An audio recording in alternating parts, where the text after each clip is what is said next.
சத்தியத்துக்குள் நடத்துவார். சத்திய ஆவியாகிய அவர் வரும்போது சகல சத்தியத்துக்குள்ளும் உங்களை நடத்துவார். யோவான் 16:13. உலக பிரகாரமான வாழ்க்கையிலே கர்த்தர் நம்மோடு நடந்து நம்மை வழிநடத்துகிறது மட்டுமல்லாமல் ஆவிக்குரிய பிரகாரமாகவும் நம்மை வழிநடத்துகிறார். நம்மை வழிநடத்துவதற்காகவே தேவன் சத்திய ஆவியாகிய தேற்றவாளனை நமக்கு தந்திருக்கிறார். அவர் வரும்போது சகல சத்தியத்துக்குள்ளும் உங்களை நடத்துவார். யோவான் 16:13 என்று வேதம் சொல்லுகிறது. சகல சத்தியத்துக்குள்ளும் நாம் வழிநடத்தப்பட்டால்தான் ஆத்துமாவிலே பூர்ணப்பட முடியும். ஏதோ ஒரு சத்தியத்தை மிகைப்படுத்துவதற்கென மற்ற சத்தியங்களை புறக்கணிப்போமானால் நாம் பூரணப்பட முடியாது. ஆகவே நம்மை நடத்துகிற கர்த்தர் சகல சத்தியத்துக்குள்ளும் நம்மை நடத்தும்படி சத்திய ஆவியாகிய தேற்றவாளன் மூலமாக நம்மை போதித்து நடத்துகிறார். வேத புத்தகமானது சத்திய வேதம் என்று அழைக்கப்படுகிறது. தேவகுமாரனாகிய இயேசுவும் சத்தியம் என்று அழைக்கப்பட்டார். நானும் வழியும் சத்தியமும் ஜீவனுமாய் இருக்கிறேன். யோவான் 14:6 என்று அவர் முழங்கி சொன்னார். அதுபோலவே ஆவியானவரும் சத்திய ஆவி என்று அழைக்கப்படுகிறார். யோவான் 16:13. நீங்கள் பூரண சத்தியத்துக்குள் வழிநடத்தப்படும்போது உங்களுடைய வாழ்க்கையிலெல்லாம் விடுதலை பூர்ணமாயிருக்கும். வேதம் சொல்லுகிறது, சத்தியத்தையும் அறிவீர்கள், சத்தியம் உங்களை விடுதலையாக்கும்.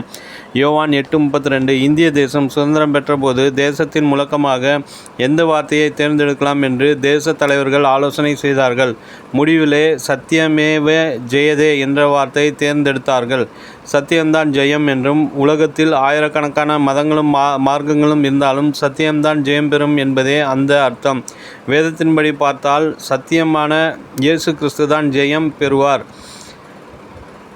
ஆகவே நாம் ஜெயம் பெறும்படி சத்தியமான கிறிஸ்துவனுடைய வழியிலும் சத்திய ஆவியானவர் வழிநடத்தி செல்லுகிற பூர்ண சத்தியத்திற்குள்ளும் கடந்து வர வேண்டும். சத்தியமேவே ஜெயதே என்ற வார்த்தையை தமிழில் வாய்மையை வெல்லும் என்று மொழிபெயர்த்தார்கள்.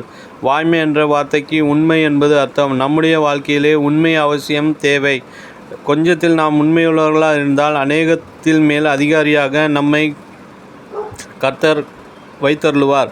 பிலாத்துவுக்கு முன்பாக இயேசு நின்ற போது பிலாத்து இயேசுவை பார்த்து சத்தியமாவது என்ன என்று கேட்டார். இயேசு அந்த கேள்விக்கு பதில் சொல்லுகிற வரையிலும் பிலாத்துவினால் பொறுத்திருக்க முடியவில்லை. சத்தியத்தை குறித்து அறிய விரும்பினாலும் ஏற்றுக்கொள்ள அவருக்கு மனமில்லை. காரணம், அவர் தேவனை பிரியப்படுத்தாமல் மனுஷரை பிரியப்படுத்த விரும்பி சத்தியமானவரை சிலுவையில் அறைய ஒப்பு கொடுத்தார்.